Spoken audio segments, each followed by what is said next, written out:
ഒന്ന് പത്രോസിന്റെ ലേഖനം സ്തോത്രം 2-ാം അധ്യായം അതിന്റെ 9-ാമത്തെ വേദവാക്യം നമുക്ക് വായിക്കാം. 1 പത്രോസ് 2-ാം അധ്യായം 9-ാമത്തെ വേദവാക്യം. കഴിഞ്ഞ ആഴ്ച ഒന്ന് പറഞ്ഞിട്ട് നമ്മൾ നിർത്തിയിരുന്നു.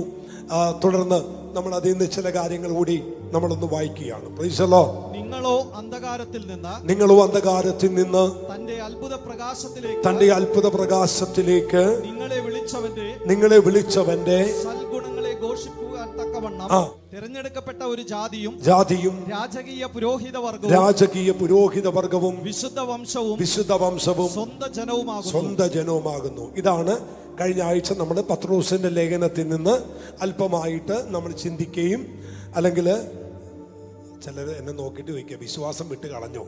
വിശ്വാസം വിട്ടിട്ടില്ല, ഇതൊന്ന് കയറിയത് കൊണ്ടെന്ന് പറഞ്ഞേ ഉള്ളൂ. വിശ്വാസത്താലല്ലേ നമ്മൾ പോയിക്കൊണ്ടിരിക്കുന്നത്, അല്ലേ? ആമേൻ. നിങ്ങളുടെ നടുവിൽ വിശ്വാസം പ്രസംഗിക്കുക മാത്രമല്ല, ദൈവം എൻ്റെയും ജീവിതത്തിൽ വിശ്വാസത്താൽ വൻ കാര്യങ്ങൾ ചെയ്തുകൊണ്ടിരിക്കുന്നു. ആമേൻ.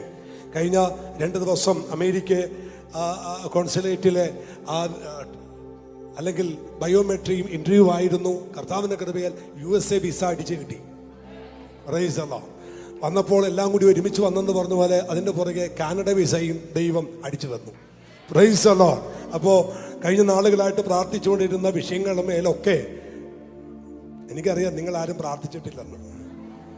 കാരണം അടിച്ചു കിട്ടി ഇയാൾ വല്ല വഴിക്കും പോകുമെന്ന് കരുതി കുശുമ്പ് കണ്ടോ?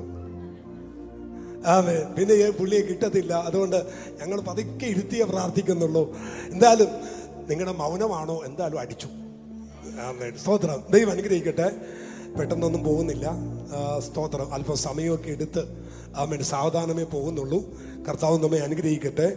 ഈ ജൂലൈ 4 തൊട്ട് 7 വരെയാണ് മീറ്റിംഗ്. പക്ഷേ ഞാൻ അവരോട് പറഞ്ഞു നമ്മൾ ആ സമയത്തേക്ക് പോകുന്നില്ല. ഓഗസ്റ്റിലേക്ക് ദൈവം എന്ന് വെച്ചാൽ ഞാനും നമ്മുടെ ശിഷ്യനും കൂടി ഫിലദൽഫിയയിൽ ഒരു അടി അടിക്കും. അതെ, ഞങ്ങൾ 2 പേരും കൂടി ഒരുമിച്ചൊന്ന് പോകാൻ അവരിങ്ങനെ മീറ്റിംഗ്, IPCയുടെ മീറ്റിംഗ് പ്ലാൻ ചെയ്യുന്നുണ്ട്. ദൈവം ചെയ്യട്ടെ.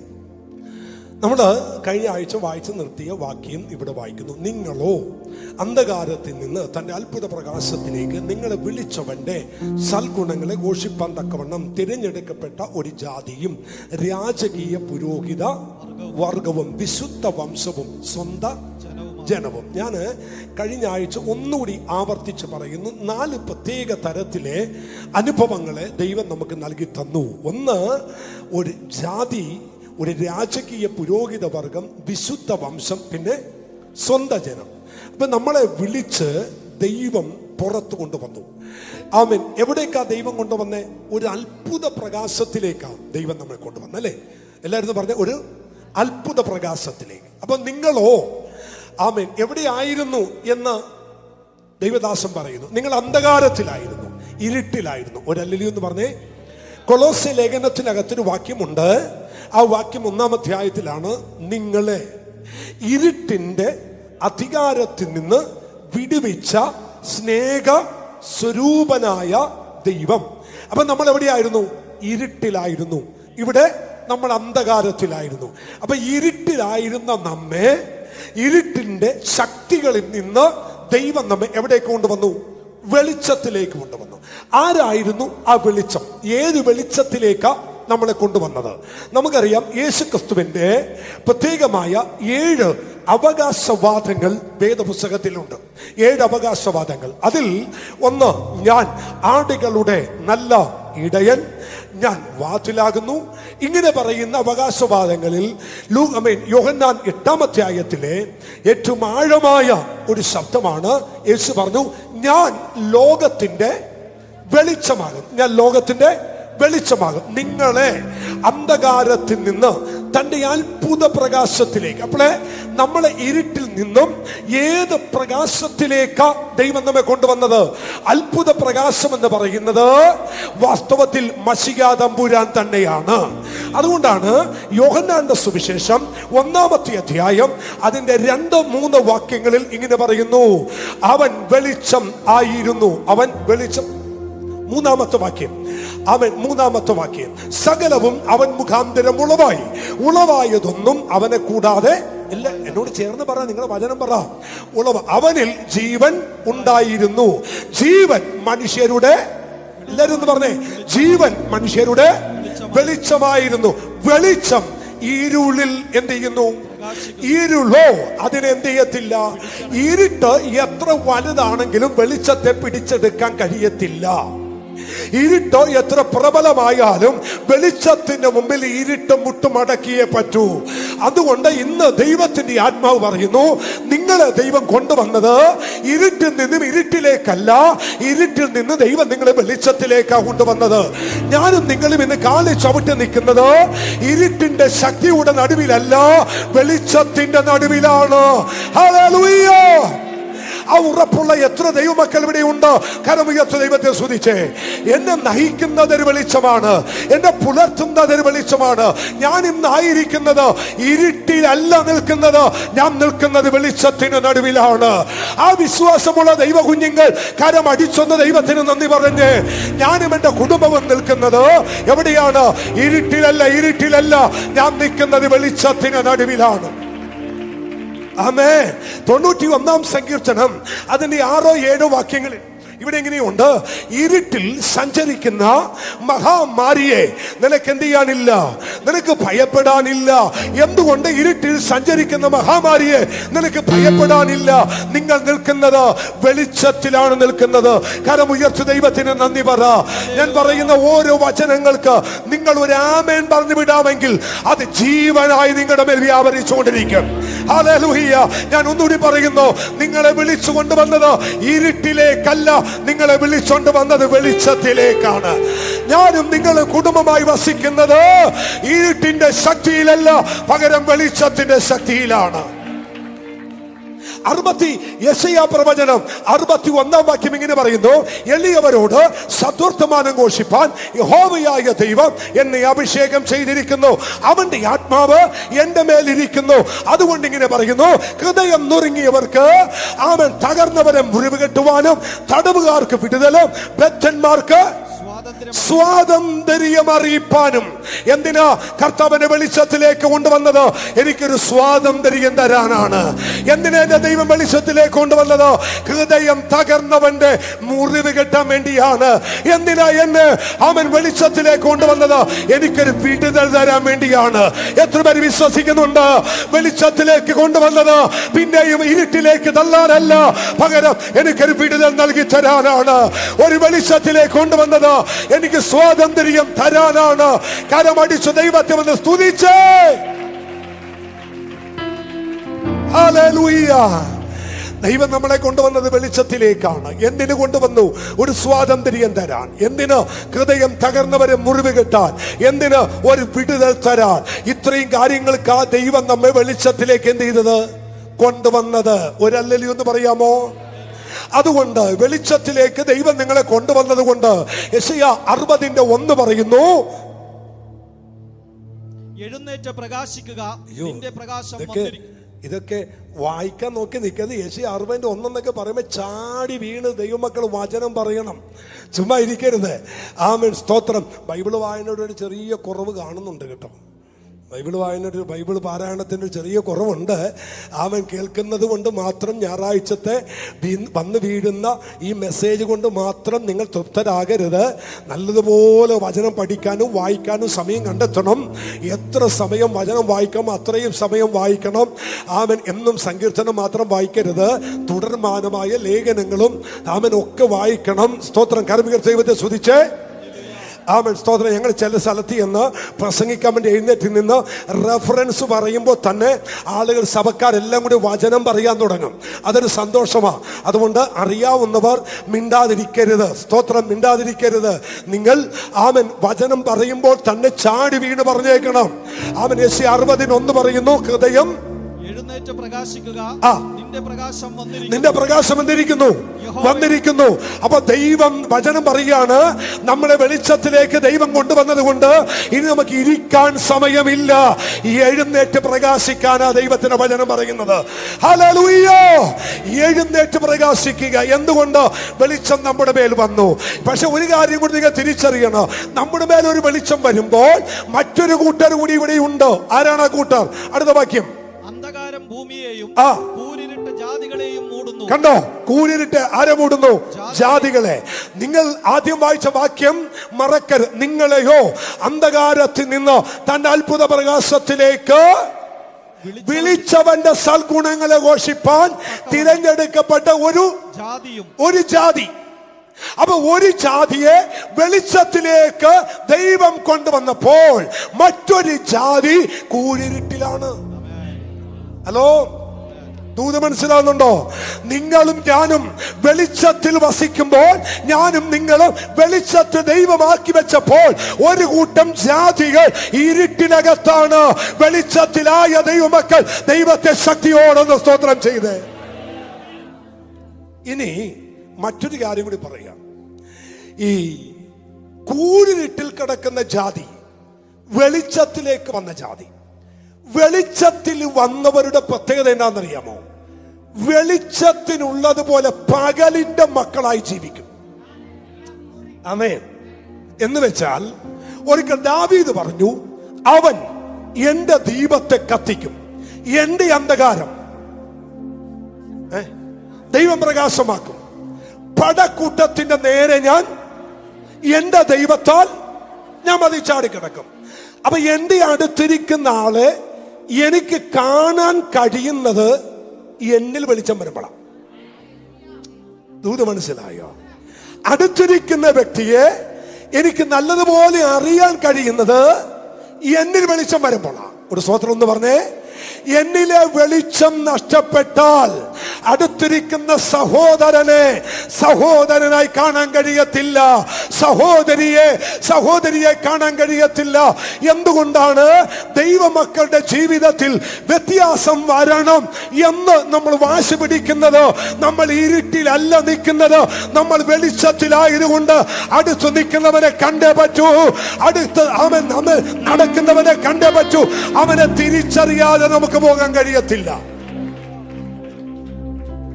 കാരണം ഞാൻ എവിടെയാ നിൽക്കുന്നത്? ഞാൻ വെളിച്ചത്തില്ല. നോക്കിക്കേ, ഇപ്പൊ പെട്ടെന്ന് ഇവിടുന്ന് കറണ്ട് അങ്ങ് പോയാൽ, ഇരുട്ടായാൽ, എന്റെ അടുത്തിരിക്കുന്ന ആരാന്ന് പോലും എനിക്ക് അറിയത്തില്ല. സ്വതന്ത്രം. പക്ഷെ അങ്ങനെയല്ല ദൈവം നമ്മളെ ആക്കിയേ. പണ്ട് ഞങ്ങള് ഈ പരസ്യയോഗങ്ങൾക്ക് പ്രസംഗിക്കാൻ പോകുമ്പോ, പരസ്യയോഗത്തിൽ പ്രസംഗിക്കുമ്പോ ഈ പുരാണത്തിലെ പ്രാർത്ഥന ശബ്ദങ്ങളൊക്കെ ജനശ്രദ്ധ പിടിച്ചു പറ്റാൻ വേണ്ടി ഞങ്ങളിങ്ങനെ പറയും, അസത്തോമാം സത്കമയ മൃത്യുമാം അമൃതംഗമയ എന്നൊക്കെ പറഞ്ഞ് സാക്ഷി പറഞ്ഞിട്ടാ ഈ പരസ്യയോഗത്തെ ഞങ്ങൾ പ്രസംഗിക്കുന്നത്. അപ്പൊ അവര് ഞങ്ങളോട് പറയും, അസത്യത്തിൽ നിന്ന് ഞങ്ങളെ സത്യത്തിലേക്ക് നടത്തണേ എന്നൊക്കെ പ്രാർത്ഥിച്ചൊരു പ്രാർത്ഥന ഉണ്ടായിരുന്നു. പക്ഷേ ആ പ്രാർത്ഥനയ്ക്ക് മറുപടി ആയിട്ട് ഒരൊറ്റയാളെ മറുപടി പറഞ്ഞുള്ളൂ, ആ സത്യത്തിന് സത്യത്തിലേക്ക് നടത്താൻ വെളിച്ചമാകുന്ന ക്രിസ്തു മാത്രമേ ഉണ്ടായിരുന്നുള്ളൂ. മനസ്സിലാകുന്നുണ്ടോ? അപ്പൊ നമ്മൾ ആരാണ്? നമ്മൾ എവിടെയാ വന്നിരിക്കുന്നത്? നമ്മൾ വന്നിരിക്കുന്ന വെളിച്ചത്തിലാ വന്നിരിക്കുന്നത്, നല്ല വെളിച്ചത്തിലാ വന്നിരിക്കുന്നത്. അതുകൊണ്ട് കണ്ണ് തുറന്ന് നമുക്ക് കാണാൻ പറ്റും, ഇവൻ ആരാ, ഇവൾ ആരാ, ഇതാരാ എന്ന് മനസ്സിലാക്കാൻ പറ്റുന്നത് ഈ വെളിച്ചത്തിലായതുകൊണ്ടാണ്. ഇപ്പൊ ദൂത് മനസ്സിലാവുന്നുണ്ടോ? അവൻ വെളിച്ചത്തിന് സാക്ഷ്യം പറയാൻ വന്നു എന്നാ ദൈവത്തിന്റെ വചനം പറയുന്നേ. ഇനി ആ ഭാഗം വിട്ടിട്ട് അടുത്ത ഭാഗം, നിങ്ങളെ അന്ധകാരത്തിൽ നിന്നും അത്ഭുത പ്രകാശത്തിലേക്ക് വിളിച്ചു. എന്തിനു വേണ്ടി വിളിച്ചു? അവന്റെ സൽഗുണങ്ങളെ ഒരല്ലി എന്ന് പറഞ്ഞേ. എന്നെ ദൈവം വിളിച്ചത് അവന്റെ സൽഗുണം ഘോഷിപ്പാനാ എന്ന് ഉറപ്പുള്ള എത്ര പേരുണ്ട്? ഉറക്കി ഒരല്ലി എന്ന് പറ. ഇനി അടുത്തിരിക്കുന്ന അവിടെ ഇത് പറയുന്നതുകൊണ്ട് നിങ്ങൾക്ക് ഒരു ആവർത്തന വിരസത തോന്നല്ലേ? അതുകൊണ്ട് അടുത്തിരിക്കുന്ന ആളോട് ഒന്ന് കൈ കൊടുത്ത് പറ, ഞാൻ അവന്റെ സൽഗുണം ഇടക്കും തലക്കുമെങ്കിലും അനേകരോട് പറയാറുണ്ട് എന്ന് പറയാൻ കഴിയുന്നവർ കൈ കൊടുത്തെന്ന് പറഞ്ഞ്. തമ്പുരാൻ കാണുന്നുണ്ട്, ശരിക്ക് കാണുന്നുണ്ട്. കള്ളത്തരം കാണിച്ച് ചിലപ്പോൾ കൈ തളർന്നു പോകും.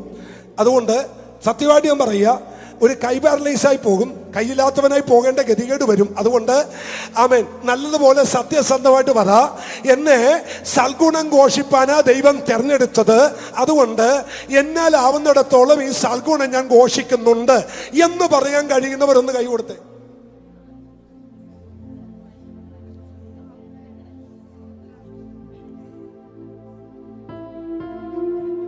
പോയില്ലേ? സംഗതി പോയില്ലേ? ഇവിടെ പരാജയപ്പെട്ടു. നമ്മള് ചുരുങ്ങിപ്പോയി. എങ്ങനെയാണെന്നറിയോ? എന്റെ ദൈവത്താൽ പറ നിശ്ചയം അനുഗ്രഹം ജീവിത പങ്കാളിയും.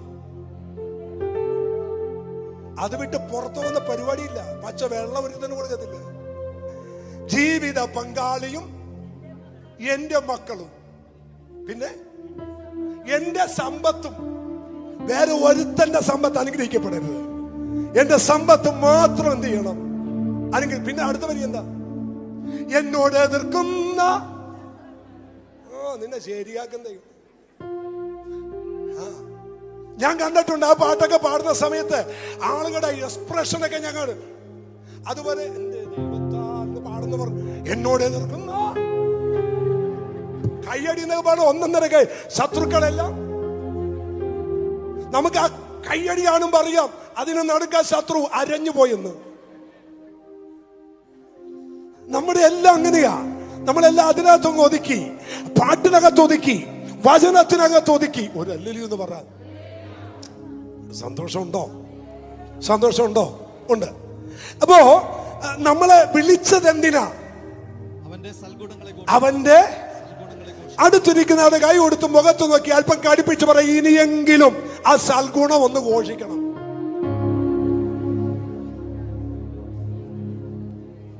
ഒരു ഹല്ലേലൂയ എന്ന് പറഞ്ഞേ. ഇനിയാണ് അടുത്ത വിഷയം.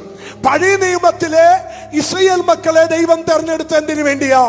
ആവർത്തന പുസ്തകം ഒന്ന് വേഗത്തിലെടുക്കണം, നമുക്ക് ചിന്തയിലേക്ക് വരണം. ആവർത്തന പുസ്തകം 4-ാമത്തെ അധ്യായം 20-ാമത്തെ വാക്യം ഒന്ന് വായിച്ചേ. ആവർത്തനം 4-ാമത്തെ അധ്യായം 20-ാമത്തെ വാക്യം വായിച്ചോ. നിങ്ങളോ ഇന്നുള്ളതുപോലെ നിങ്ങളെയോ ഇന്നുള്ളതുപോലെ തനിക്ക് അവകാശജനമായിരിക്കേണ്ടതിന് യഹോവ തിരഞ്ഞെടുത്ത്. നമ്മളെല്ലാം ദൈവത്തെ സേവിക്കുന്ന എന്തിനാ? നമുക്കൊരു അവകാശം കിട്ടേണ്ടതിന്. പക്ഷേ ഇസ്രായേലിനെ ദൈവം തെരഞ്ഞെടുത്തത് ദൈവം അല്ലെങ്കിൽ ദൈവത്തിന് അവർ ഒരു അവകാശമാകേണ്ടതിന്. ഒരാമൻ പറയാൻ പറ്റുമോ? ബൈബിൾ നിങ്ങളെയോ ഇന്നുള്ളതുപോലെ തനിക്ക് ഒരവകാശ ജനമായിരിക്കേണ്ടതിന് യഹോവ തിരഞ്ഞെടുത്തു. അപ്പൊ ഇസ്രായേലിനെ ദൈവം എന്തിനാ തെരഞ്ഞെടുത്ത്? അവകാശജനമായിരിക്കേണ്ടത്. ആർക്ക്? ദൈവത്തിന്. ദൈവത്തിനൊരു അവകാശമായിരിക്കാൻ ഇസ്രായേലിനെ തെരഞ്ഞെടുത്തു. നിങ്ങളൊന്ന് ആലോചിച്ച് നോക്കിക്കേ. സൈന്യങ്ങളുടെ യഹോവ ഉന്നതനായ ദൈവം ഇസ്രായേലിനെ തെരഞ്ഞെടുത്തത് ദൈവത്തിന് അവർ ഒരു അവകാശമായിരിക്കാൻ. ഒന്നുകൂടി പറഞ്ഞാൽ അഹങ്കാരത്തോടെ ദൈവം പറയും, ഇവരെന്റെ അവകാശമാണ്. ഒരു സ്വോത്രം പറഞ്ഞേ, സ്വോത്രം പറഞ്ഞേ. ഞാനൊരു ദൂരിലോട്ട് വരാം. നിങ്ങൾ കുറച്ചുകൂടി കഴിയുമ്പോൾ ഭയങ്കര ആനന്ദം ഉണ്ടാകും, ഭയങ്കര സന്തോഷം ഉണ്ടാകും. ഇസ്രായേലിനെ കുറിച്ച് ദൈവം പറഞ്ഞു, ഞാൻ അവരെ തെരഞ്ഞെടുത്തത് എനിക്ക് എന്തായിരിക്കേണ്ടതിന്? പറ, അവകാശമായിരിക്കേണ്ടതിന്. എന്നിട്ട് ആ ജനത്തെ നോക്കി ദൈവം പറഞ്ഞു, എന്റെ അവകാശത്തെ തൊടുന്നവൻ എന്റെ കണ്ണിലെ കൃഷ്ണമണിയെ തൊടുന്നു. ഇത് മനസ്സിലായോ? എന്നിട്ട് സെക്കറിയ പ്രവചനത്തിനകത്ത് ദൈവം പറഞ്ഞു, ഞാൻ അവരുടെ നടുവിലുണ്ട്, ഞാൻ അവർക്ക് ചുറ്റും തീമതിലായിരിക്കും. അടുത്ത വാക്യം പറഞ്ഞു, ഞാൻ അവരെ തെരഞ്ഞെടുത്തത് കൊണ്ട് കാട്ടുപോത്തിന്റെ പേലം അവരുടെ അകത്ത് ദൈവം വെച്ചിട്ടുണ്ട്. ഹല്ലേലൂയ. അവൻ ജാതിയുടെ കൂട്ടത്തിൽ എന്ത് ചെയ്യുന്നില്ല? എണ്ണപ്പെടുന്നില്ല. ദൈവം തെരഞ്ഞെടുത്ത ഇസ്രായേലിനെ ദൈവത്തിന്റെ അവകാശമാക്കി ദൈവം വെച്ചു. എന്നിട്ട് എവിടുന്ന ദൈവം കൊണ്ടുവന്ന അവകാശമാക്കി വെച്ചത്? അടുത്ത വാക്യം നിങ്ങൾ വായിക്കുക. അവകാശജനമായിരിക്കേണ്ടതിന് യഹോവ തിരഞ്ഞെടുത്ത് നിങ്ങളെ മിസ്രയീം എന്ന ഇരുമ്പ് ഉലയിൽ നിന്ന് പുറപ്പെടുവിച്ചുകൊണ്ട്. നിങ്ങൾ എവിടെന്നാ കൊണ്ടുവന്നേ? മിസ്രയീമിൽ നിന്ന്. മിസ്രയീം എന്ന ഇരുമ്പുലയിൽ നിന്ന്. അപ്പൊ ഇവരെവിടെയായിരുന്നു കടന്നേച്ചേ? ഇരുമ്പുലയിൽ. എല്ലാരും പറഞ്ഞേ, ഇരുമ്പ് ഉലക്കകത്ത്. പക്ഷേ ഇവര് ഈ ചെങ്കട തീരത്ത് വന്നപ്പോ പറഞ്ഞത് ഇങ്ങനെയല്ലല്ലോ.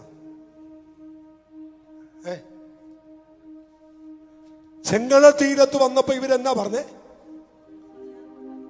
അല്ല, ഇവര് ഇങ്ങാണ്ടിന്റെ അരികി കിടക്കണമെന്നോ? ഇറച്ചിക്കലത്തിന്റെ ഇത്രയും കള്ളത്തരം പറയുന്ന ഒരാൾക്കാർ. ഞങ്ങൾ എവിടെയായിരുന്നു? ഞങ്ങൾ ഇറച്ചി കലത്തിനടുത്തായിരുന്നു. പിന്നെയോ പറഞ്ഞു, എന്തൊക്കെയായിരുന്നു ഇവര് കഴിച്ചുകൊണ്ടിരുന്നേ? ചിറ്റുള്ളി.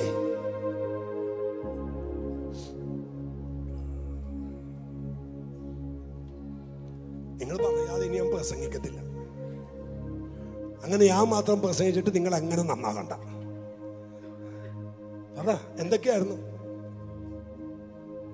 റോബിൻസൺ പാസ്റ്റർ ഉണ്ടായി, ഇപ്പൊ തന്നെ എടുത്ത് വായിച്ചേന്. Praise the Lord. ചിറ്റുള്ളി, മത്തങ്ങ, ഇവയെല്ലാത്തിന്റെ ഇപ്പൊ ഞാൻ ആദ്യം പറഞ്ഞില്ലേ, ബൈബിൾ വായിക്കുന്നതിന്റെ ഒരു കുറവുണ്ടെന്ന് ഞാൻ ആദ്യമേ പറഞ്ഞില്ലേ. ഇതാ, ഇതിലോട്ട് കയറി വരണം, ഇതിലോട്ട് കയറി വരണം. ഇട്ടു. ഇനിയെങ്കിലും ഒന്ന് വായിച്ചേ. വായിച്ചോ? ആ,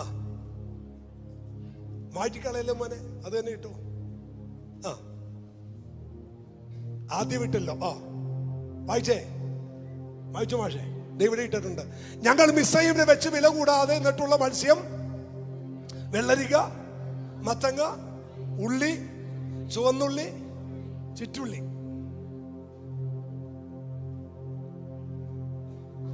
പക്ഷെ കർത്താവ് ഇവരെ പിടിച്ചെവിടുന്ന? ഇരുമ്പൊലയെന്ന്. കർത്താവ് പറഞ്ഞു, ഞാനിവരെ കൊണ്ടുവന്നത് ഇതിന് നടുവിലൊന്നൊന്നും അല്ല, ഞാനിവരെ കൊണ്ടുവന്ന് ഇതിനകത്തുനിന്നാ കൊണ്ടുവന്നു. ഒരു അല്ലല്ലോ പറ. നമ്മളുമൊക്കെ വരുമ്പോൾ ഇവിടെ നിന്നാ വരുന്നേ. പക്ഷെ വന്നങ്ങ് സ്ഥിതിയൊക്കെ മാറുമ്പോൾ നമ്മൾ പിന്നെ പറയും, ഞങ്ങളെന്നും മട്ടനായിരുന്നു, ചിക്കനായിരുന്നു, മത്തങ്ങയായിരുന്നു, തേങ്ങയായിരുന്നു. നമുക്കറിയാമല്ലോ ഇവരെന്താ കഴിച്ചോണ്ടിരുന്നെന്ന്. ഒരു അല്ലല്ലോ പറഞ്ഞു. മനസ്സിലായില്ലേ? ഈ കണക്കൻ ഗൾഫിൽ പോയ കണക്കാ, മനസ്സിലായില്ലേ? തെങ്ങേറ്റക്കാരൻ്റെ ഒരു വിസ കിട്ടി അബുദാബി പോയെന്നാ പറയുന്നത്. പണ്ട് ഞാൻ പറഞ്ഞിട്ടുണ്ട്. അബുദാബി പോയിട്ടും പുള്ളി തിരിച്ചു വന്നപ്പോ പുള്ളിയുടെ വീടിന്റെ വാതിക്ക് 10 തേങ്ങ കിടക്കുന്നു. പുള്ളി അപ്പനോട് ചോദിച്ചെന്നാ പറയുന്നത്, എന്നത്തും കായാന്ന്.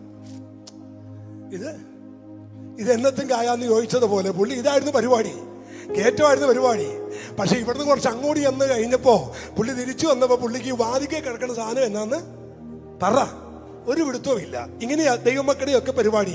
നമ്മളുമൊക്കെ കഷ്ടതയുടെ അങ്ങ് നീർച്ചുള്ളിനകത്ത്, ചുരുക്കി പറഞ്ഞാൽ സ്തോത്രം, ഉണ്ടാകുന്ന പുട്ടുവരെ അങ്ങ് അവസാനത്തെ ചില്ലുവരെ വടിച്ചിട്ട് ആമേൻ ഒരു കണയുടെ പീര തന്നെ 10 പുട്ടിനകത്തിട്ട് പെരുട്ടി തിന്ന നമ്മൾ ഇവിടെ വന്ന് ഇപ്പൊ സ്ഥിതിയൊക്കെ മാറിയപ്പോ ഞങ്ങൾ KFC, പിന്നെ പറ പിസ്സ. ഇന്നലെ മമ്മി പിസ്സ മേടിച്ചു വെച്ചിരിക്കുന്നു. ആർക്ക് വേണം പിസ്സ?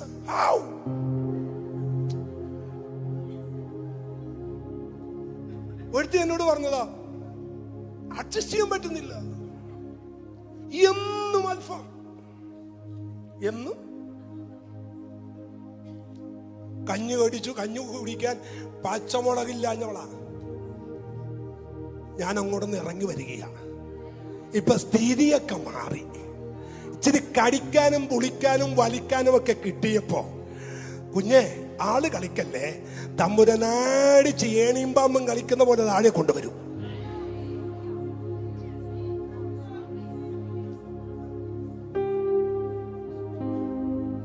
ഏണിയും പാമ്പും കളിച്ചിട്ടുണ്ടോ? സത്യം പറയണം, കളിച്ചിട്ടുണ്ടോ? വല്ലപ്പോഴും പാമ്പിന്റെ കടിയേറ്റ് താഴെ വന്നിട്ടുണ്ടോ? ഉണ്ട്, എത്രയോ പ്രാവശ്യം. അന്നേരം ഒരു സങ്കടം തോന്നിയിട്ടില്ലേ? നമുക്ക് തോന്നും. ഇതിന്റെ നടുക്കൊരു ഏണിയുണ്ട്. ആ ഏണിയെ കൂടി കേറുമ്പോ ഒരു സന്തോഷമാണ്. കറക്റ്റ് അടുത്ത സ്റ്റെപ്പ് മറ്റവന്റെ വായിൽ നേരെ വരുന്നു. ഒന്നില് ഞാൻ ഒരു കാര്യം പറയാം. ബൈബിളിൽ ഒരു വാക്യമുണ്ട്, ഞെളിയാതെ ഭയപ്പെട്ടേക്ക്. മക്കളെ, ഇന്ന് തരുന്നത് സ്തോത്രം പറഞ്ഞ് കഴിക്കാൻ ദൈവം കൃപ ചെയ്യട്ടെ. അത് നഷ്ടപ്പെടാൻ ഒരുപാട് സമയം വേണ്ട, അതില്ലാതാകാൻ ഒരു സമയം വേണ്ട. ഇന്ന് ദൈവം തരുന്നതിനെ ഓർത്ത് ദൈവത്തിന് നന്ദി പറ. അത് ദൈവത്തിന്റെ കൃപയാണ്, ദൈവത്തിന്റെ ദയയാണ്. ഹല്ലേലൂയ. അങ്ങനെ ഒരു കാലം ഉണ്ടായിരുന്നു ഇവർക്ക്. അങ്ങനെ ഒരു കാലം ഉണ്ടായിരുന്നു. അങ്ങനെ ഒരു സാഹചര്യം ഉണ്ടായിരുന്നു. ഹല്ലേലൂയ എന്ന് പറഞ്ഞേ. സ്തോത്രം, സ്തോത്രം, സ്തോത്രം, സ്തോത്രം, സ്തോത്രം, സ്തോത്രം, സ്തോത്രം, സ്തോത്രം.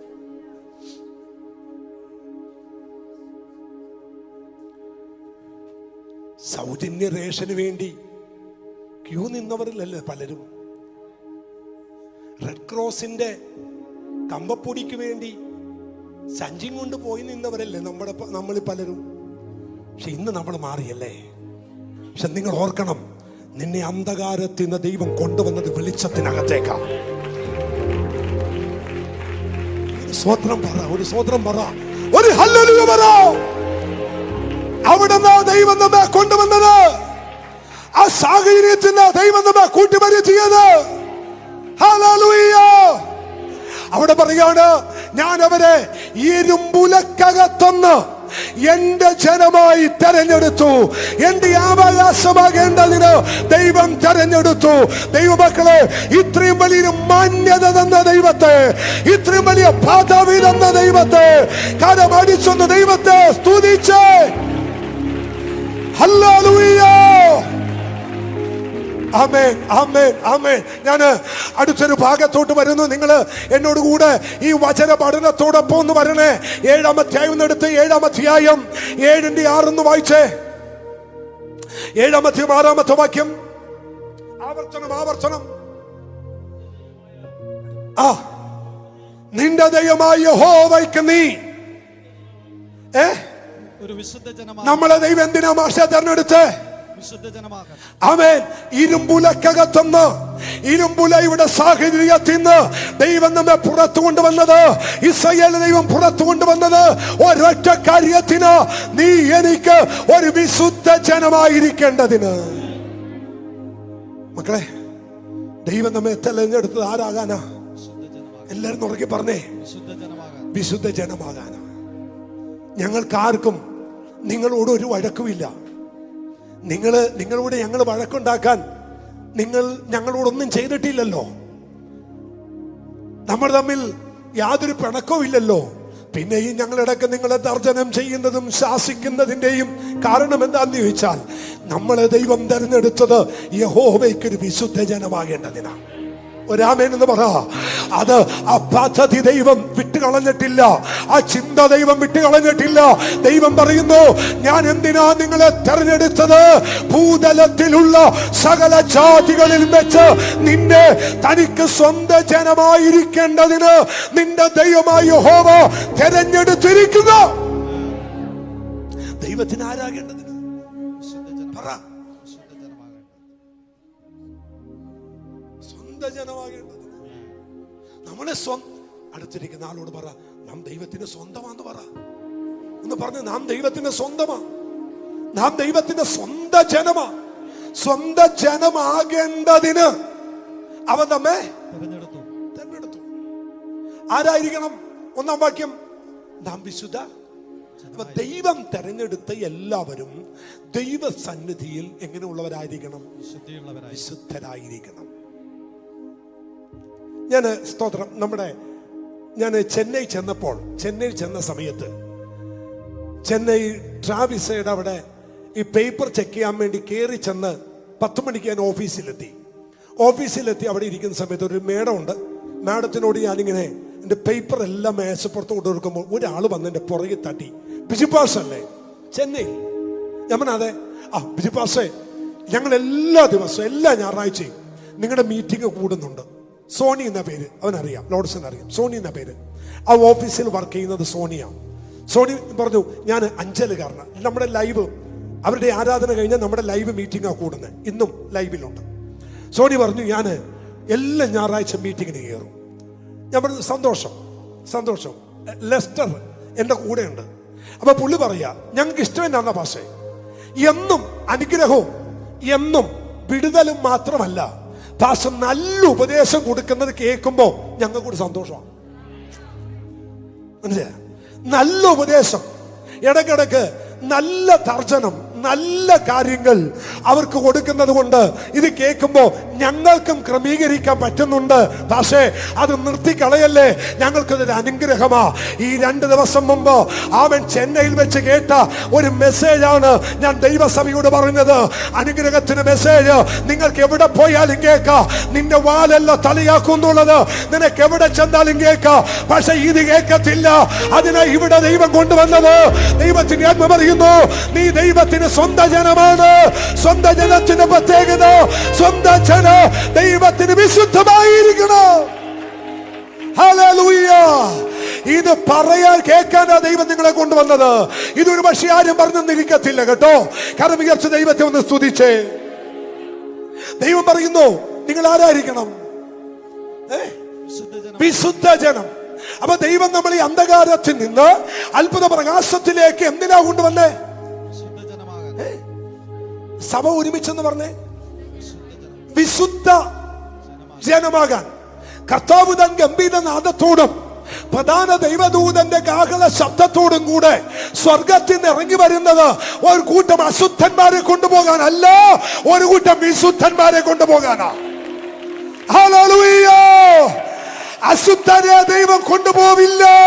ദൈവം കൊണ്ടുപോകുന്നത് വിശുദ്ധന്മാരെയാണ്. ഇനി ഒരു ഹല്ലേലൂയ എന്ന് പറഞ്ഞേ. ആരെ കൊണ്ടുപോകും മക്കളെ? ഒന്ന് പറഞ്ഞേ. വിശുദ്ധന്മാരെയാ കൊണ്ടുപോകുന്നേ. അതുകൊണ്ട് ഈ ദിവസങ്ങളിലെ ആഴമായ ദൂതിന്റെ പ്രത്യേകത, നിങ്ങളുടെ ജീവിതത്തെ ദൈവം എന്നെ തെരഞ്ഞെടുത്തു എന്നുറപ്പുള്ള എല്ലാ സഹോദരിമാരും എല്ലാ സഹോദരന്മാരും ക്രിസ്തുവിൽ ആമേ താഴ്മയോട് ഞാൻ ഓർപ്പിക്കുന്നു, വിശുദ്ധ ജനമായിരിക്കാൻ ദൈവം നിങ്ങളുടെ മേൽ കൃപ ചെയ്യട്ടെ.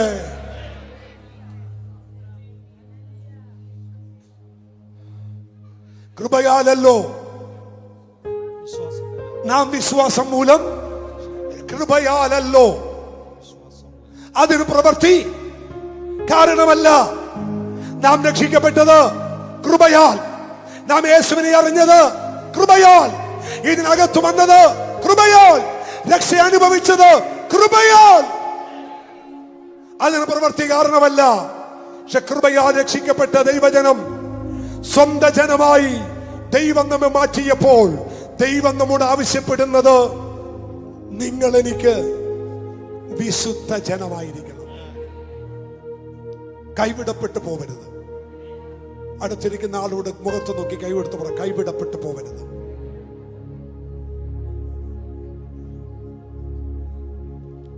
വളരെ ഗൗരവമുള്ളൊരു കാര്യം പറഞ്ഞിട്ട് ഞാൻ ആ ഭാഗം വിടാം. ഈ മീറ്റിംഗ് കഴിഞ്ഞ് ബസ് സ്റ്റോപ്പിലോട്ട് പോയ സഹോദരന്മാരെ എല്ലാരും ഒന്ന് കേൾക്കണേ. ഇത് കേൾക്കണമെന്ന് പരിശുദ്ധാത്മാവെന്ന് പറയുന്നുണ്ട്. നിങ്ങൾ മീറ്റിംഗ് കഴിഞ്ഞ് ഓടി ആ ബസ് സ്റ്റോപ്പിൽ ചെല്ലുമ്പോൾ പള്ളിമുക്കിലേക്ക് പോകാൻ ഒരു ബസ് നിങ്ങൾക്ക് മിസ്സായി. കുഴപ്പമില്ല, പുറകെ വരുന്നുണ്ട് ബസ്. ചെന്നൈയിലേക്ക് പോകാൻ ഒരു ട്രെയിൻ നഷ്ടമായാൽ അടുത്തൊരു ട്രെയിൻ വരുന്നുണ്ട്. ഒരു ഫ്ലൈറ്റ് ക്യാൻസൽ ആയാൽ അടുത്ത ഫ്ലൈറ്റ് വരുന്നുണ്ട്. ഒരു കല്യാണം കൂടാൻ പറ്റിയില്ല, വിട്ടേക്ക്, അടുത്ത് എവിടെയെങ്കിലും ഒരു കല്യാണം കൂടാം, കുഴപ്പമില്ല. പക്ഷേ ഇതെല്ലാം നിങ്ങൾക്ക് രണ്ടാമത് ഒരു സാധ്യതയുണ്ട്. രണ്ടാമത് സാധ്യതയില്ലാത്ത ഒരേ ഒരു കാര്യം യേശുവിന്റെ രണ്ടാം വരവാ. വല്ലപ്പോഴെങ്കിലും നിങ്ങൾ ഓർത്തിട്ടുണ്ടോ കുഞ്ഞുങ്ങളെ, നിങ്ങളുടെ മാതാപിതാക്കൾ, അപ്പനും അമ്മമാർ വിശുദ്ധിയോടെ ദൈവകൃപയോടെ ജീവിച്ചു. കർത്താവ് തൻ ഗംഭീരനാഥത്തോടെ കാഹളത്തോടെ വരുമ്പോൾ കാഹളം കേൾക്കും. നിങ്ങളുടെ മാതാപിതാക്കൾ കർത്താവിൽ വിശുദ്ധിയോടെ ജീവിക്കുന്നവർ അവരെടുക്കപ്പെടും. അടുത്തൊരു പോക്ക് നിങ്ങൾക്കില്ല മക്കളെ. ഒരുമിച്ച് പോയില്ല എങ്കിൽ ഈ ലോകത്തിലെ ജീവിതം നാശകരമാണ്. അതുകൊണ്ട് ദൈവം തെരഞ്ഞെടുത്ത ജനം ദൈവസന്നിധി വിശുദ്ധരായിരിക്കണം. നമ്മുടെ കാഴ്ചപ്പാടതാ. ഞാൻ എന്റെ മാതാപിതാക്കളോട് ചോദിക്കട്ടെ, നിങ്ങൾ വീട്ടിനകത്ത് വല്ലപ്പോഴും കർത്താവിന്റെ വരവിനെ കുറിച്ച് പറയാറുണ്ടോ? ഉണ്ടോ? വല്ലപ്പോഴുമെങ്കിലും യേശു കർത്താവിന്റെ രണ്ടാം വരവിനെ കുറിച്ച് നിങ്ങളുടെ മക്കളോട് പറയാറുണ്ടോ? ഉണ്ടെങ്കിൽ ഞാൻ ഗ്യാരണ്ടി തരാം, അവർ ഈ ലോകമോഹത്തിലേക്ക് അവർ പോവത്തില്ല.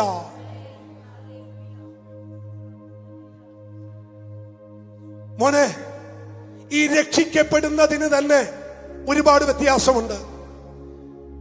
യഥാർത്ഥമായി രക്ഷിക്കപ്പെട്ടവരുണ്ട്, രക്ഷിക്കപ്പെട്ടവന്റെ വീട്ടിൽ രക്ഷിക്കപ്പെട്ടവനുണ്ട്. ഇന്നത്തെ ഭൂരിഭാഗം ആളുകളും രക്ഷിക്കപ്പെട്ടവരല്ല, രക്ഷിക്കപ്പെട്ടവരുടെ വീട്ടിൽ രക്ഷപ്പെട്ട് കയറി വന്നവരാ. മനസ്സിലായൊന്നും എനിക്കറിയത്തില്ല. അപ്പനും അമ്മയും രക്ഷിക്കപ്പെട്ടതുകൊണ്ട് മക്കളും സൺഡേ സ്കൂളിൽ വന്നു. 12 വയസ്സായപ്പോ അവര് പറഞ്ഞു, കൊച്ചിന് 12 വയസ്സായി പാസ്റ്റേ, മുക്കിയാലോ? നിങ്ങൾക്ക് സമ്മതമാണോ? മുക്കിയേക്കാം. പക്ഷെ എന്റെ ചോദ്യം, എത്ര കുഞ്ഞുങ്ങളുടെ അകത്ത് യേശു യഥാർത്ഥത്തിൽ എനിക്ക് വേണ്ടി മരിച്ചു, എന്റെ പാപത്തിന് വേണ്ടി മരിച്ചു, ഞാനിനി ഒരു പാപം ചെയ്യാൻ പാടില്ല എന്ന പൂർണ്ണ ബോധ്യത്തോടെ രക്ഷിക്കപ്പെട്ട എത്ര പേരുണ്ട്? കർത്തൃമേശ എടുക്കുന്ന എത്ര പേരുണ്ട്? അവരുടെ അകത്താണ് കാഹള ശബ്ദം കേൾക്കാൻ പോകുന്നത്.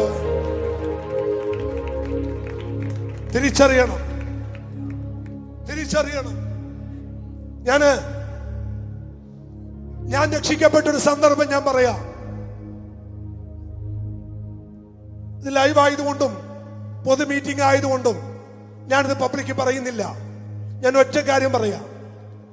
ജോഷി പാസ്റ്ററിന്റെ വീട്ടിൽ ബാംഗ്ലൂരിൽ നിന്ന് ജോണിക്കുട്ടി എന്ന് പറഞ്ഞൊരു പാസ്റ്റർ വന്നു. ആ ദേവദാസ മീറ്റിംഗിന് വന്നപ്പോൾ ഇന്ന് യഥാർത്ഥ സാക്ഷിയായിട്ട്, ഞാൻ ഈ പറയുന്ന സാക്ഷ്യത്തിന് എന്റെ കൂടെ ഒരു സാക്ഷിയായിട്ടുള്ള ഒരാളാ ബാക്കിൽ നിന്നിരിക്കുന്ന ജോളി. ആ വീട്ടിൽ മീറ്റിംഗ് നടക്കാൻ പോകുക. പാസ്റ്റർ പറഞ്ഞത്, എനിക്കൊരു പെട്രോൾ മാക്സ് വേണം. പെട്രോൾ മാക്സ് കൊടുക്കാൻ വേണ്ടി പാസ്റ്ററിന്റെ വീടിന്റെ അപ്പുറത്തുകൂടി ചെന്നപ്പോൾ പാസ്റ്റർ പറഞ്ഞു, ആ ചേട്ടൻ പറഞ്ഞു, എടാ ഒരു പാസ്റ്റർ ബാംഗ്ലൂരിൽ നിന്ന് വന്നിട്ടുണ്ട്. ഞാൻ എനിക്കൊന്നും വേണ്ട, ഞാൻ പ്രാർത്ഥിക്കത്തില്ല. ഏറ്റവും മൂത്ത ചേട്ടനാ. ചേട്ടന്റെ വീട്ടിൽ ആരാണ് അടക്കുക? ചേട്ടൻ പറഞ്ഞടാ ഒന്ന് കയറിട്ട് പോ. ഏറ്റവും മൂത്ത ചേട്ടനാ. താൻ 10ാമത്തെ, താൻ 1ാമത്തെ, ഞാൻ 10ാമത്തുവാ. വാക്ക് മാറ്റാൻ ഒക്കാത്തതുകൊണ്ട് ചേട്ടനെ വെറുപ്പിക്കാതിരിക്കാൻ ഞാൻ അകത്തോട്ട് കയറി ചെല്ലുമ്പോ താടിയൊക്കെ വളർത്തിയൊരു മനുഷ്യൻ ആ സെറ്റിൽ ഇരിക്കുക. എന്റെ നേരെ ചൂണ്ടിയിട്ട് പറഞ്ഞു, ഇന്നലെ രാത്രി ഇത്ര മണിക്ക് ഇന്ന സ്ഥലത്തുനിന്ന് നീ കഷ്ടിച്ച് രക്ഷപ്പെട്ടു. ഇന്നലെ രാത്രി നിന്റെ അവസാനമായിരുന്നു. എനിക്ക് ജോലിക്കും അറിയാം, ഞങ്ങൾ എന്നാ അവിടെ നിന്ന് ഓടി രക്ഷപ്പെട്ടത്. ഈ മനുഷ്യൻ പറയാ, ഇന്നലെ രാത്രി ഇത്ര മണിക്ക് ഭൂമുഖത്ത് ജീവനോടിരിക്കാത്ത രീതിയിൽ നിനക്കെതിരെ ആമൻ കരങ്ങൾ ഉയർന്നപ്പോ അതിന് നടുവിൽ നിന്ന് നിന്നെ രക്ഷപ്പെടുത്തിയത് ഞാനാ. നീ വിചാരിച്ചു നീ ഓടി രക്ഷപ്പെട്ടെന്നല്ലേ? അല്ല, ഞാനാ നിന്നെ രക്ഷപ്പെടുത്തിയത്. ദൈവമക്കളെ, ഒരു വടിവാളെടുത്ത് നടുവെ വെട്ടുന്ന പോലെ ആ ചരിത്രം ഞങ്ങൾക്ക് 2 പേർക്കല്ലാതെ ലോകത്തൊരു മനുഷ്യൻ അറിയത്തില്ല. അന്ന് രാത്രി വെളുപ്പിന് 4 മണിയായപ്പോ താൻ തന്റെ വീട്ടിലോട്ടോ, ഞാൻ എന്റെ വീട്ടിലോട്ടും പോയി. ഞങ്ങൾക്ക് വേറെ ആർക്കും അറിയത്തില്ല. ബാംഗ്ലൂരിൽ നിന്ന് വന്ന മനുഷ്യൻ പറയുക, ദൈവം നിന്നെ കണ്ടതുകൊണ്ട് നീ ജീവനോടിരിക്കുന്ന. അങ്ങ് മുട്ടുമടക്കിയിട്ട് പറഞ്ഞു, ഒരു ദൈവമുണ്ട്, ആ ദൈവം ജീവനുള്ള ദൈവമാണ്. ആമേൻ. ഒന്ന് ശ്രദ്ധിക്കുക മക്കളെ, കരമടിക്കാൻ വരട്ടെ. ആമേൻ. അന്ന് അകം വിറക്കാൻ തുടങ്ങി, അകത്തളത്തിൽ ഇടിവാള് വെട്ടാൻ തുടങ്ങി. അന്ന് പ്രാർത്ഥിച്ച് വീട്ടിൽ നിന്ന് പോയി. വീട്ടിൽ നിന്ന് പോയപ്പോ തൊട്ട് എന്റെ ഉള്ളില്, എടാ അവൻ ഒരു കാരണവശാലും ജോലി ഇത് പറയത്തില്ല. കാരണം ബാംഗ്ലൂര് വന്ന മനുഷ്യനുമായിട്ട് ഒരു ബന്ധവുമില്ല. അവൻ ഞങ്ങൾ കഷ്ടിച്ച് രക്ഷപ്പെട്ട ഈ സംഭവം ഈ മനുഷ്യൻ എങ്ങനെ അറിഞ്ഞു? അകത്ത് സ്വസ്ഥത പോയി, സമാധാനം നഷ്ടപ്പെട്ടു. പിറ്റേ ദിവസം രാവിലെ ഓടി ദൈവദാസന്റെ വീട്ടിൽ ചെന്നു. പാസ്റ്റർ ജോഷി പാസ്റ്ററോട് പറഞ്ഞു, പാസ്റ്റർ എനിക്കൊരു സംശയമുണ്ട്. ലോകത്ത് ഒരു മനുഷ്യനറിയാതെ ഞങ്ങൾ 2 പേര് മാത്രം അറിയുന്ന ഞങ്ങൾ രക്ഷപ്പെട്ട ഈ സംഭവം ആ മനുഷ്യൻ എങ്ങനെ അറിഞ്ഞു? എടാ, ഒരു ദൈവം ഉണ്ടെന്ന് പറഞ്ഞു. എന്നെ പിടിച്ച് സെറ്റിയിലിരുത്തി സുവിശേഷം പറയാൻ തുടങ്ങി. പറഞ്ഞു വന്ന് എവിടെയാണെന്നറിയോ? നരകം, സ്വർഗം. നരകം, സ്വർഗം. ഒരു സെറ്റിയുടെ മൂലക്കിരുന്ന് സുവിശേഷം കേൾക്കുക ഞാൻ. യേശുവിന്റെ മടങ്ങി വരവ് പറഞ്ഞിട്ട് അവസാനം പുള്ളി പറഞ്ഞു, മോനെ, ഓരോരുത്തന് അവനവന്റെ പ്രവർത്തിക്ക് തക്കതായ പ്രതിഫലം കൊടുക്കും. അവൻ നന്മ ചെയ്തവരെ നന്മയ്ക്കും തിന്മ ചെയ്തവരെ തിന്മയ്ക്കും വേർതിരിക്കും. ഞാൻ ചോദിച്ചു, പാസ്റ്റേ ബൈബിളുണ്ടോ? ഉണ്ടെന്ന് പറഞ്ഞു. നിത്യ നരകം ദൈവം സൃഷ്ടിച്ചത് പിശാചിനും അവന്റെ ദൂതന്മാർക്കുമാണ്. പക്ഷെ നീ പോകുന്നത് ആ നരകത്തിലേക്കാണ്. ഞാൻ ചോദിച്ചു, ഞാനോ? അതെ. നരകം ജോഷി പാസ് വിവരിക്കാൻ തുടങ്ങി. ആമേൻ. ഒരു സെല്ല് എന്നെ ആ മനുഷ്യൻ ഇങ്ങനെ പറഞ്ഞു കാണിച്ചു. ഒരു സെല്ല് നീ ഭാവന കാണ്. ആ സെല്ലിലേക്ക് നിന്റെ കൈയും കാലും കെട്ടി നിന്നെ ആ സെല്ലിനകത്തോട്ട് ഒരു പാക്ക് ചെയ്തിട്ട് ഒരു ഗ്യാപ്പ് പോലും ഇല്ലാതെ എല്ലാ ഇടവും ഫില്ല് ചെയ്ത് തീ കൊണ്ട് ഉപ്പിടും. മർക്കോസ് സുവിശേഷം എടുത്തു വായിച്ചു തന്നു. ഒരു ഗ്യാപ്പ് പോലും ഇല്ലാതെ തീ നിറച്ച് ആ സെല്ലിനകത്ത് മുഴുവൻ ഉപ്പിടും. എന്നിട്ട് നിനക്കൊരു ബ്ലാങ്കറ്റ് പുതച്ചു തരും. ആ ബ്ലാങ്കറ്റ് ചാകാത്ത പുഴുവും കേടാത്ത തീയുമായിരിക്കും. ആ പുഴുവിന്റെ കനം ദാസ് പറഞ്ഞു തന്നു, അത് നിന്നെ വിരിക്കും. എന്നിട്ട് ഈ പുഴു വന്ന് നിന്റെ മുഖത്ത് വീഴും, നിന്റെ ശരീരത്തിലൂടെ പറക്കും. ഞാൻ ചോദിച്ചു, പക്ഷേ തീക്കകത്ത് പുഴു? അതെ, ആ തീക്കകത്ത് പുഴു ജീവിക്കും, പുഴു ചാകത്തില്ല. നിന്റെ മൂക്കിലും വായിലും എല്ലാ ഇടങ്ങളിലും അത് കയറിയിറങ്ങും, തട്ടിക്കളയാൻ കഴിയത്തില്ല. കാരണം കൈയും കാലും കെട്ടിയാണ് യാതന സ്ഥലത്തേക്ക് ഇടുന്നത്. അവസാനം അവിടൊക്കെ നയ്യം വിളിക്കും, മരിക്കാൻ നീ കൊതിക്കും, കഴിയത്തില്ല.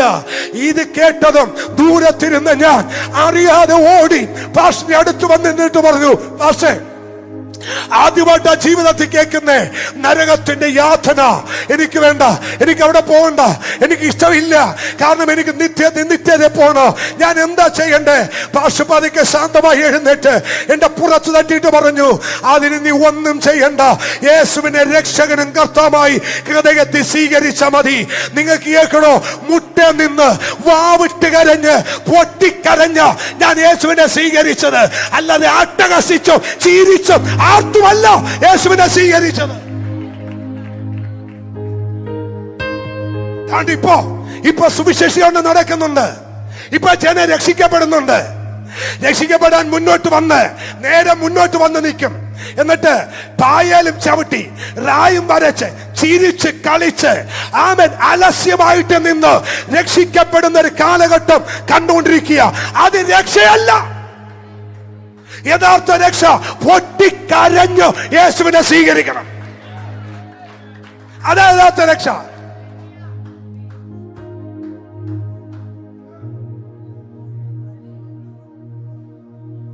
ഡിഗ്രിക്ക് പഠിച്ചാൽ നിനക്ക് ഡിഗ്രിക്ക് നന്നായിട്ട് എഴുതാം. 10ാം ക്ലാസ് പഠിച്ചാൽ നന്നായിട്ട് 10ാം ക്ലാസ് എഴുതാം. മക്കളെ, പഠിച്ചൊരുത്തൻ രക്ഷിക്കപ്പെടുന്നെങ്കിൽ അതും കുഴപ്പമാണ്. മനസ്സിലായില്ലല്ലേ? സ്നാനം സത്യമാണെന്നും മാനസാന്തരം സത്യമാണെന്നും പഠിച്ചു മനസ്സിലാക്കി അന്നങ്ങ് മാനസാന്തരപ്പെട്ടേക്കാന്ന് കരുതി മാനസാന്തരപ്പെട്ടു. നോ, അത് യഥാർത്ഥ റിപ്പൻഡൻസ് അല്ല. യഥാർത്ഥ മാനസാന്തരം പറഞ്ഞു തരാം. ഒരുത്തൻ ബൈബിള് മാറത്ത് അടിച്ച്, എന്റെ കർത്താവേ ഞാൻ പാപം ചെയ്തു പോയി. പഠിച്ച് മാനസാന്തരപ്പെട്ടവൻ വചനം അരച്ച് കലക്കി റെഫറൻസ് സഹിതം പഠിച്ചിട്ട് മാനസാന്തരപ്പെട്ടവനെ കാണിച്ചു തരാം. കർത്താവേ, താൻ നിൽക്കുന്ന ചുങ്കക്കാരനെ പോലെയല്ല, ഞാൻ ദൈവത്തെ വാഴ്ത്തുന്നു. പഠിച്ച് സ്നാനപ്പെട്ടവനാണ്. എത്ര പേർക്ക് ഇതൂത് പിടുത്തം കിട്ടിയെന്ന് എനിക്കറിയത്തില്ല. ഞാൻ അന്നും ഇന്നും ഒരുപോലെ വെല്ലുവിളിക്കും. ഈ ചർച്ചിനകത്ത് ഒരാൾ പോലും ഇല്ലാതെ എല്ലാം വിട്ടിട്ട് പോയാലും ഞാൻ ഒറ്റക്ക് നിന്ന് ഇവിടെ ദൈവത്തെ ആരാധിക്കും. അങ്ങനെയാണല്ലോ ഞാൻ തുടങ്ങിയത്. പിന്നെ എന്താ ധൈര്യം? മനസ്സിലായില്ലേ? എല്ലാം വിട്ടുപോയാലും മാനസാന്തരപ്പെട്ടത് യഥാർത്ഥമാണെന്ന് അറിയാവുന്നത് കൊണ്ട് ആര് പോയ പുറകെ പോകത്തില്ല, നിൽക്കാൻ അറിയാം. അതാണ് യഥാർത്ഥ മാനസാന്തരം. കരമുയർത്തി ദൈവത്തെ ഒന്ന് സ്തുതിച്ച് ഈ ദൂത് മറക്കല്ലേ.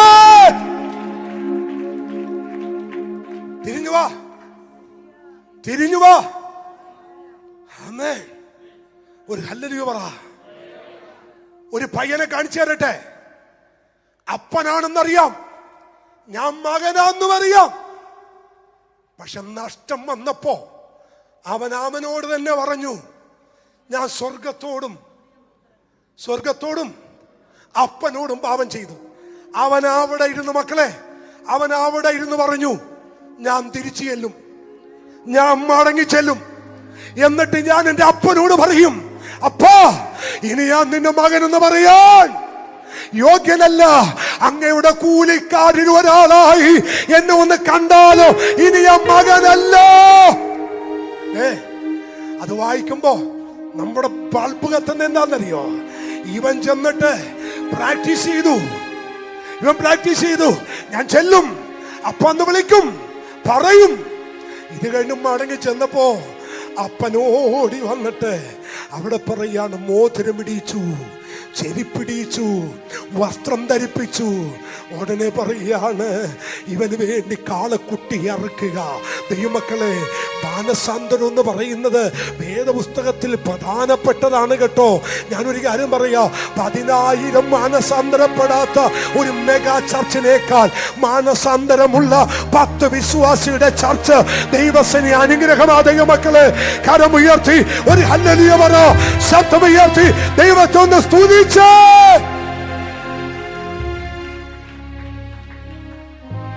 നമ്മുടെ ദൈവം എവിടെന്നാ ഉണ്ടോന്ന് വേഗം പറ, സമയമായി.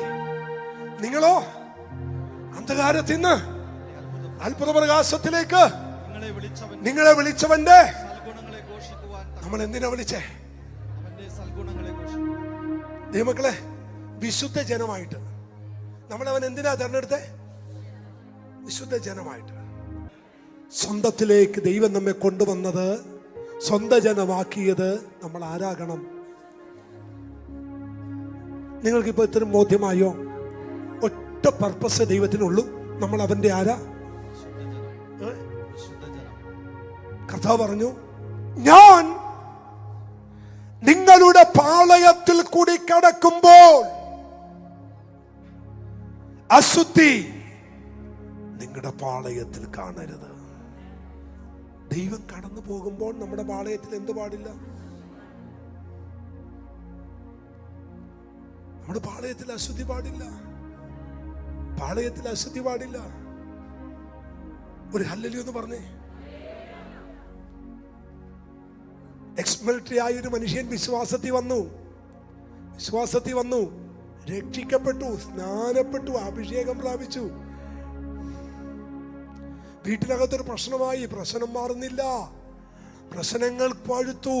പാസ്റ്റർമാർ വന്നു, പ്രാർത്ഥിക്കാൻ വന്നു, എല്ലാം വന്നു, ഒരു വിടുതലുമില്ല. എല്ലാം കഴിഞ്ഞപ്പോൾ ഒരു കൊച്ചു പയ്യൻ, ഒരു ദൈവദാസൻ വന്നു. ബോമസ് എന്നാ പാസ്റ്ററിന്റെ പേര്, വടക്കെന്ന് വന്നതാ. പുള്ളി വന്നിട്ട് പറഞ്ഞു, അച്ഛാ ഞാൻ ഒന്ന് പ്രാർത്ഥിക്കട്ടെ എന്ന് പറഞ്ഞു. പ്രാർത്ഥിക്കാൻ മുട്ടുമടക്കിയിട്ട് പുള്ളി പറഞ്ഞു, കട്ടിൻ്റെ അടിയിൽ കോട്ട ഇരിപ്പുണ്ട്, അതിങ്ങ് എടുത്തോണ്ട് വരാൻ പറഞ്ഞു. മനസ്സിലായി? കട്ടിൻ്റെ അടി എന്തിരിക്കുന്നു? Ex military Kottayam. എല്ലാ മാസവും 2-3 കുപ്പി കിട്ടുവേ. 2 കൊടുക്കും, 1 പുള്ളി കാച്ചു. പുള്ളിയുടെ ബെഡ്റൂമിനകത്തെ കട്ടിനടിയിലെ കോട്ട ഇരിക്കുക. അച്ഛൻ അതിങ്ങ് എടുത്തോണ്ട് വന്നു പറഞ്ഞു. ആദ്യമൊക്കെ പുള്ളി എന്നൊക്കെ പറഞ്ഞു. അമ്മാമ്മ പറഞ്ഞു, ചുമ്മാ കള്ളം പറയുക പാസ്റ്റേ, 1.5 അടി അടിക്കുന്നെന്ന് പറഞ്ഞു. അപ്പൊ എന്താണ് അത് ഇങ്ങനെ കയറി വന്നതെന്ന് എനിക്കൊരു പിടുത്തമില്ല. കട്ടിനടിയൊക്കെ നിങ്ങളും പരിശോധിക്കണം. വിശുദ്ധ ജനമായിരിക്കണം. ഞാൻ അതുകൊണ്ടായി പറയുന്നേ. സ്തോത്രം. ആമേൻ. ഒരു ഹല്ലേലൂയ എന്ന് പറഞ്ഞു.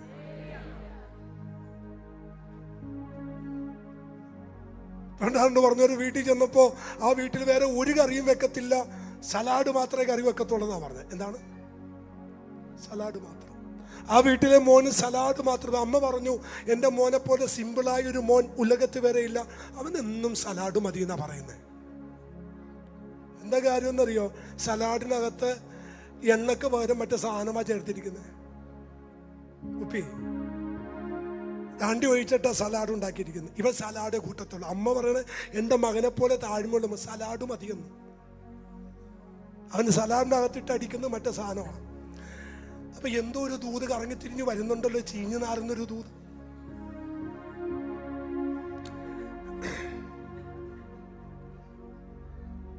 അതെവിടെ വെച്ചാലും സ്വർഗം പൊക്കും. ഒരു ഹല്ലേലൂയ എന്ന് പറഞ്ഞു.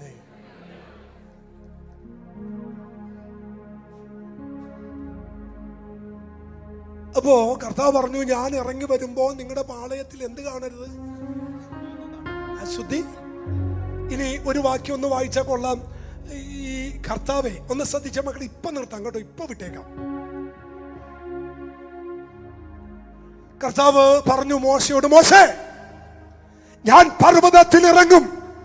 പക്ഷെ ഒരു കാര്യം, ഞാൻ ഇറങ്ങുന്ന പർവ്വതത്തിൽ അശുദ്ധിയോടൊരു മൃഗമെങ്കിലും തൊട്ടാൽ അതിനെ കല്ലെറിഞ്ഞു കൊന്നേക്കണം. അങ്ങനെ കേട്ടിട്ടുണ്ടോ? നിങ്ങള് കേട്ടിട്ടുണ്ടോ? എബ്രായ ലേഖനം 12-ാം അധ്യായം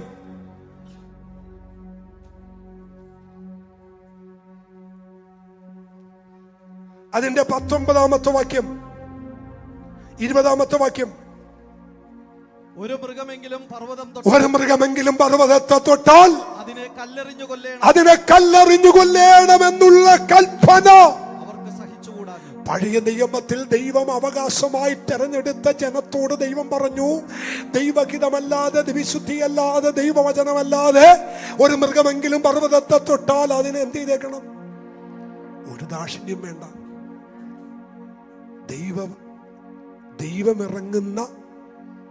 ദൈവം ഇറങ്ങി വരുന്ന സ്ഥലം എന്താണ്? വിശുദ്ധമാണ്. ഇത് മറിക്കല്ലേ മാഷെ? പുറപ്പാട് പുസ്തകം 3-ാം അധ്യായം 4-ാമത്തെ വാക്യം. പുറപ്പാട് 3:4. വേഗം കൊടുത്തു. നോക്കേണ്ടതിന് അവൻ വരുന്നത് യഹോവ കണ്ടപ്പോൾ ദൈവം മുൾപടർപ്പിന്റെ നടുവിൽ നിന്ന് അവനെ മോശേ മോശേ മോശേ എന്ന് വിളിച്ചു. അതിന് അവൻ ഇതാ ഞാൻ എന്ന് പറഞ്ഞു. അപ്പോൾ അവൻ ഇങ്ങോട്ട് അടുക്കരുത്, നീ നിൽക്കുന്ന സ്ഥലം വിശുദ്ധ ഭൂമിയാകയാൽ കാലിൽ നിന്ന് ചെരുപ്പ് അഴിച്ചു കളയുക എന്ന് കൽപ്പിച്ചു. നീ നിൽക്കുന്ന സ്ഥലം എന്താണ്? നീ നിൽക്കുന്ന സ്ഥലം വിശുദ്ധ ഭൂമിയാകയാൽ കാലിൽ നിന്നും എന്ത് ചെയ്യുക? ചെരിപ്പഴിച്ചു കളക. നീ നിൽക്കുന്ന സ്ഥലം വിശുദ്ധമാണേ, വിശുദ്ധമാണേ. നമ്മൾ ഇത് വായിച്ച കൂട്ടത്തിലല്ലേ നേരത്തെ വായിച്ചത്? ഒരു മൃഗമെങ്കിലും പർവ്വതം തൊട്ടാൽ അതിനെന്ത് ചെയ്യണം? കല്ലെറിഞ്ഞു കൊല്ലണം. ഇനി ഒരു വാക്യം കൂടി വായിച്ചേ. ആമേൻ. 18-ാമത്തെ വാക്യം. സ്ഥൂലമായതും തീ കത്തുന്നതും പർവ്വതത്തിനും ഏകതമസ് കൂരിട്ട് കൊടുങ്കാറ്റ് കാഹളനാദം വാക്കുകളുടെ ശബ്ദം എന്നിവയ്ക്കും അടുക്കൽ അല്ലല്ലോ നിങ്ങൾ വന്നിരിക്കുന്നത്. ആ ശബ്ദം കേട്ടവർ ഇനി ഒരു വചനവും തങ്ങളോട് പറയരുതേ എന്ന് അപേക്ഷിച്ചു. മക്കളെ, പഴയ നിയമത്തിലെ ദൈവം ഇറങ്ങി വന്ന് സംസാരിച്ചപ്പോൾ അവര് തന്നെ പറഞ്ഞു, ഇനി ദൈവം ഞങ്ങളോട് ഒരു വാക്കും എന്ത് ചെയ്യണ്ട. അത്രമാത്രം പേടിച്ചുപോയി. ആര്? ഇനി മോശ പേടിച്ചോ? താഴ്ത്തോട്ട് വായിച്ചേ. ഒരു മൃഗമെങ്കിലും പർവ്വതം തൊട്ടാൽ അതിനെ കല്ലെറിഞ്ഞു കൊല്ലേണം എന്നുള്ള കൽപ്പന അവർക്ക് സഹിച്ചുകൂടാ. അവർക്ക് എന്ത് ചെയ്യാഞ്ഞു? അത്ര ഭയങ്കരമായിരുന്നു ദൈവം. ഞാൻ അത്യന്തം പോലെ ഒരു ദൂതി കയറി വരുന്നുണ്ട്. അവിടെ എന്താ ഇപ്പൊ വായിച്ച ഭാഷ? അവർക്ക് എന്ത് കൂടാഞ്ഞു? സഹിച്ചുകൂടാഞ്ഞു. ഇത് ആരാധനക്ക് വരുന്ന വഴിക്ക് വണ്ടിക്കകത്തിരുന്ന് എത്ര ഇടിമീണ ഇന്ന് വന്നേ. ആളെ കാണിച്ചു തന്നോ? തൊടണോ? വണ്ടിക്കകത്ത് എന്തിന്? ഇന്ന് ഉടുപ്പ് മാറുന്നതിന് മുമ്പ്, അവൻ വസ്ത്രം തേക്കുന്നതിന് മുമ്പ് എത്ര ഇടിയും കഴിഞ്ഞാൽ ഇവിടെ ആരാധനക്ക് വരുന്നേ? ചുമ്മാ വന്ന് കയറി ഇരുന്ന് ആരാധിച്ചിട്ടും പോണല്ലേ. പക്ഷെ പഴയ നിയമ വിശ്വാസികൾക്ക് സഹിച്ചുകൂടാഞ്ഞു. ഞാൻ ദൈവത്തെ ഇന്ന് വിശുദ്ധ പകലം ആരാധനയ്ക്ക് പോകുന്നു.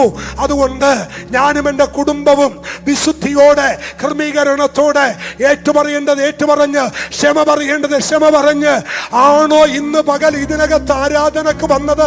അല്ല എങ്കിൽ നീ തിയേറ്ററിൽ പോകുന്ന പോലെയാണോ വന്നത്? ഇത് രണ്ടും ചിന്തിച്ചില്ലെങ്കിൽ കളി മാറും. അങ്ങനെ ഒരു ദൈവം അല്ല മേരിയാണ്ടി നമ്മുടെ ദൈവം. സ്തോത്രം. കർത്താവിന് രാമൻ പറ. കേട്ടോ? അടുത്ത വാക്യം. ഒരു മൃഗമെങ്കിലും പർവ്വതത്തെ തൊട്ടാൽ അതിനെ കല്ലെറിഞ്ഞു കൊല്ലണം എന്നുള്ളത് അവർക്ക് എന്ത് ചെയ്യാൻ പാടില്ലാഞ്ഞു? അവർക്ക് സഹിക്ക വയ്യായിരുന്നു. ഞാൻ അത്യന്തം പേടിച്ചു വിറയ്ക്കുന്നു എന്ന് മോശയും പറയത്തക്കവണ്ണം ആ മക്കളെ, കാഴ്ച. മക്കളെ, മോശ നോക്കിയിട്ട് പറഞ്ഞേ, ഭൂമിയിൽ വെച്ച് ഏറ്റവും സൗമ്യനായ മനുഷ്യനാ ആര്? മോശ. മുഖാമുഖം സംസാരിച്ചു. ആരുമായിട്ട്? ദൈവവുമായിട്ട്. അത്ര സ്നേഹബന്ധമായിരുന്നു. പക്ഷെ ഇവിടെ വായിച്ചു വാക്യം കേട്ടിട്ട് എനിക്ക് പേടിയാവുന്നു. മോശ പോലും പേടിച്ചു പറച്ചു ദൈവ സാന്നിധ്യത്തിന് മുമ്പിൽ. എൻ്റെ ഒരു ചോദ്യം, മോശ പേടിച്ച ദൈവം തന്നെയല്ലേ ഇപ്പൊ ഇതിന് നടുവിൽ വന്നിരിക്കുന്ന ദൈവം? ദൈവം മാറിയോ? ദൈവം മാറിയോ? ദൈവം മാറിയില്ല, പക്ഷെ നമ്മൾ മാറി. പഴയ നിയമത്തിൽ അബ്രഹാം അവൻ സ്നേഹിതനായപ്പോ നമ്മൾ മക്കളായി. നമുക്കൊരു മാറ്റം വന്നപ്പോ നമുക്ക് ദൈവത്തെ ഭയമില്ലാതെയായി.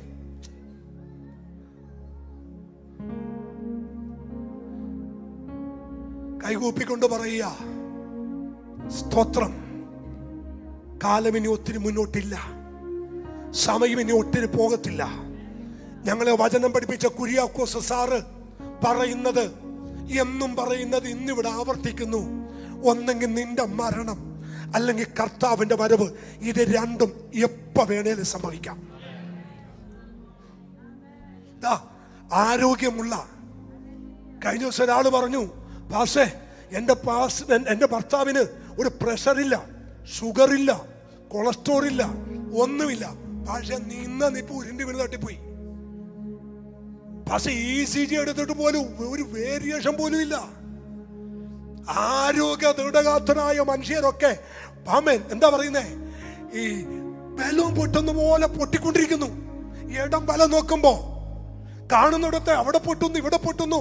ഞാൻ ഈ കഴിഞ്ഞ ദിവസം 2 ദിവസം മുമ്പ് ആമേൻ കുണ്ടന്നൂർ കൂടി വരുമ്പോൾ എത്രയോ ഫോട്ടോ ആയിട്ടിരിക്കുന്നേ. ഇങ്ങോട്ട് വരുമ്പോ ബീച്ച് റോഡിന്റെ അവിടെ ഇന്ന് വിട്ടേണ്ട ഒരു ചെറുപ്പക്കാരന്റെ ഫോട്ടോ. എന്നെ മിടുക്കനാ. നിങ്ങൾ ഇടം ബലം ഒന്ന് വണ്ടി ഓടിച്ചു നോക്ക്. അവിടെ കിടക്കുന്നു നിര്യാതനായി, കർത്താവിന് നിദ്ര പ്രാപിച്ചു, വിട്ടുപോയി, വിട പറഞ്ഞെന്നൊക്കെ പറഞ്ഞു എല്ലാ ചെറുപ്പക്കാരാ. കുമ്മുള പോലെ പൊട്ടിക്കൊണ്ടിരിക്കുമ്പോൾ അതിന്റെ നടുവിൽ കൈവിടപ്പെട്ടു പോകാതിരിക്കാൻ ഒരു ലാസ്റ്റ് മെസ്സേജ് എന്ന നീൽ ഈ മെസ്സേജ് ഏറ്റെടുത്തോ. വിട്ടു പോകരുത്, ഭയപ്പെടുവാൻ ദൈവത്തോട് പരിശുദ്ധാത്മാവ് ആലോചന പറയുന്നു. ഇന്ന് പകൽ വേളയിൽ അതിനുവേണ്ടി തയ്യാറായിക്കൊള്ളുക.